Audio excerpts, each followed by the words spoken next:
disappointing outcome. I thought the first half, I thought the football game was very competitive. I thought we played really hard, and obviously the mentally weak part of it, we gave up a big play. We went at the 3-and-out on offense, and then we gave up a big play on defense that I thought it changed the momentum of our sideline, and that's the biggest challenge right now. 3 years ago when I took this job, the challenge of fixing this program was mighty. That has not changed. The sky's not falling in. I mean, we're not going backwards. We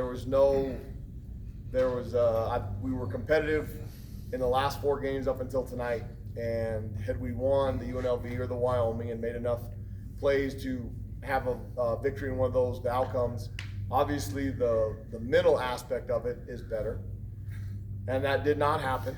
Obviously didn't happen last week, and I thought they prepared to give themselves a chance, and they played like it in the first half.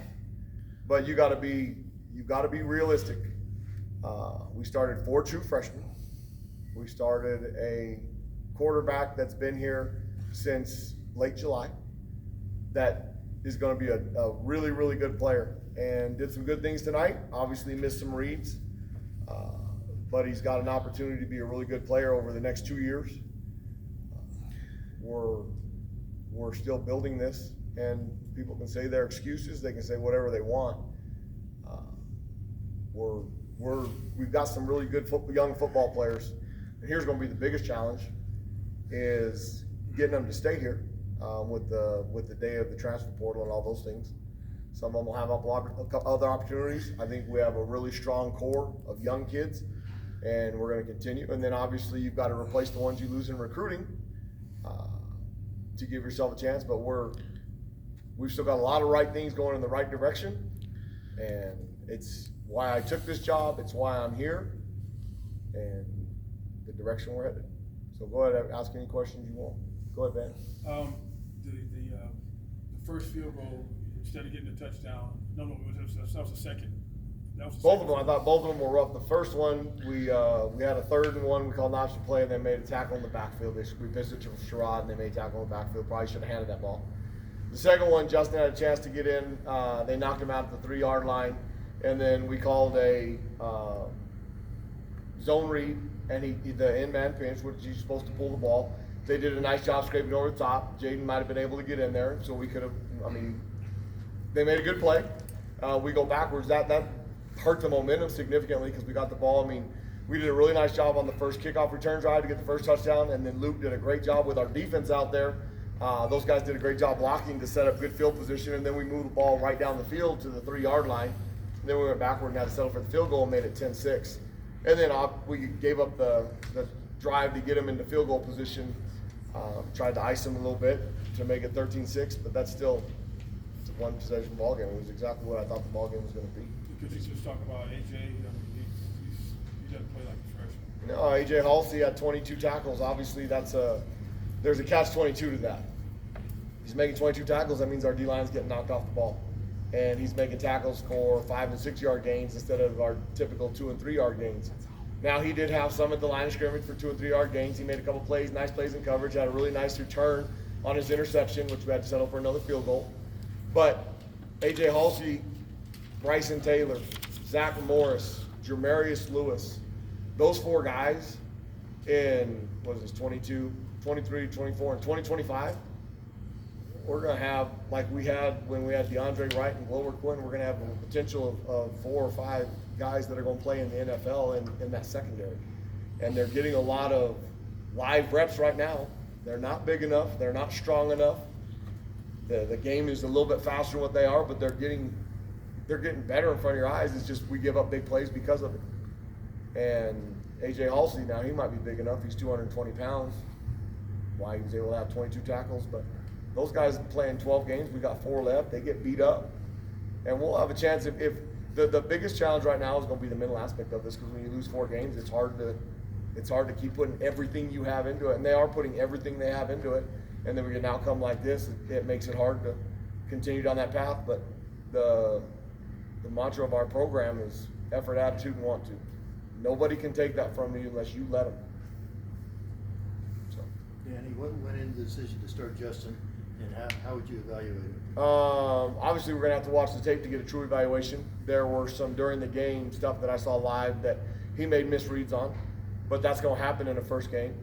We're going to continue forward with Justin as our quarterback because I think through practice and all those things, he gives us the best chance to win. Obviously, 136 yards of offense ain't good enough. 86 in the first half is misleading because we had 5 possessions and 2 of them we had very good drives. They were short fields because the special teams guys did a really good job. Threw the ball, hit and miss. I mean, made some decent throws in the second quarter right there. Had one, if Jaden Hullaby had one go off his hands, that had potential to be a really big play. So he put the ball in the right spot and did some positive things. Obviously, some things that we're going to have to fix between now and Utah State, which the bye week really can't come at a better time for us. Hopefully, we'll get Ray Luatele back at the end of for Utah State. We'll get Issei Matatuia back for Utah State. Dion Hunter is pretty beat up and needs those 2 weeks. CJ James should be back for Utah State. We can finally get Jordan Porter full speed and healthy. He played a little bit tonight, but you can tell he's still not full speed. So the next 2 weeks will be significant for the remaining 4 games because we'll have a chance to get some key players back. We lost a couple of our best players on defense to season-ending injuries with Tavian Combs and Alec Marenko. DJ Wingfield, our right tackle, and having to put Tavian out there. So those things are obviously affecting our football team, but the bye week couldn't come at a better time to get those guys back to help Justin continue to move forward, especially on the offensive side with 2 starters out in Issei and CJ. Go ahead, Brandon. Really, since the beginning of the season, you envisioned more deep throws within the offense. Where do you guys need to improve to get more of those plays, within the rotation? No, it's a very detailed answer. A combination of places. Starts with recruiting. We need more guys that can stretch the field and get open. We need to protect it a little bit better. I thought we protected Miles 2 games ago really well. And then we lose CJ and we lose Issei, which made a big difference. I don't think Justin had a ton of time to throw on a couple of them tonight, and the couple he had a chance to put the ball in some of those spots. Elijah Queen had a couple nice catches. Deuce Jones had a nice catch there at the end. Getting those guys opportunities to get open, and then we have to continue. I mean, we run the ball okay inside. We got to set things up off of those things. Obviously, the option stuff. We're not. I mean, Justin had a couple missed reads that if we can get a couple of those popped early, and it's about getting better at it. But we got to be able to hone in on the things that Justin's really good at and give our team the best chance to be successful. How did you feel about the special teams tonight? They seemed like thought they played really hard. Thought they covered punts really, really well. I thought Remigio was very dangerous. Nico Remigio, number 1, their punt returner, kickoff returner, was the best one that we've gone against coming into this game this season. I thought on special teams they played as hard as anybody that we've gone against this season. And I thought that was probably the only aspect of the football game that we had the advantage. I thought we did a really nice job on the return game, on both punt and kickoff return. I thought we covered kicks pretty well. I mean, they got the last one out to about the 30. We missed a tackle, and they got it that far. I thought our punt coverage was really, really good, and Aaron hit the ball pretty well, especially into the wind of the 4th quarter. So there's bright spots on that aspect of the special teams because I thought we got our tails whipped last week in it. So the guys on those teams responded to that. During the next 2 weeks, how important is like the self-scouting, self-evaluation aspect of it? On the offensive side, it's significant as anything. Getting into plays and getting out of plays that'll give us the best chance so that we can see. I mean, we changed a couple things this week to give us a chance, and the inside run game stuff, like I said, was okay. But when you get down behind, you can't stick to that because you're just going to milk the clock. I mean, we had, like we talked about, the 2 drives in the first half that kept us in a competitive ball game. We've got to make those touchdowns. If we make them touchdowns, it's 14-13 at halftime instead of 13-6, and both of them had opportunities. So the self-scout stuff to obviously give Justin the best chance and those guys and getting those guys back healthy. I mean, we've got to get better at football. So next week won't be a significant look up for Utah State. It won't be, I mean, if we were playing Air Force in 2 weeks for the defense side of the ball, we'd do nothing but triple option stuff, but we're not. So it's an opportunity for both sides of the ball to go against each other next week.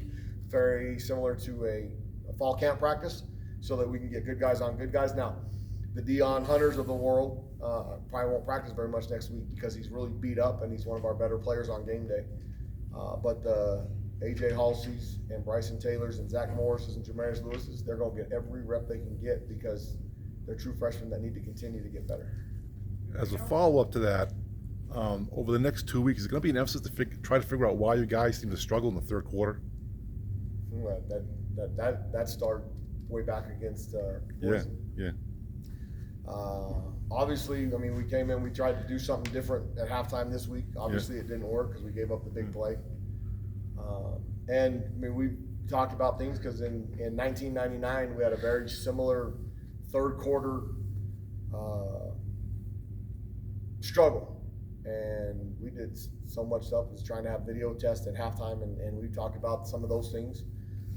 Thought we did some things on offense to try and give them some adjustments on offense to try and give them a chance, and we missed we had the very first play of the second half, we gouged them for 8 yards. And the second half, we missed a block on the tight end edge, and now we're looking at 3rd and long, and we don't convert it, or 3rd and 7, and we don't convert it. So obviously trying to give them chances to both mentally and schematically to be successful in the third quarter is a big deal. It's a good question. It's the first time anybody's asked it all year, and it's been a problem all year. What else? Anybody else got anything? Because I'm open for whatever you want. We got a long way to go, but we're not. The fight ain't over. I mean, don't. The sky ain't falling in, so don't think it is. Justin? Well, I don't know.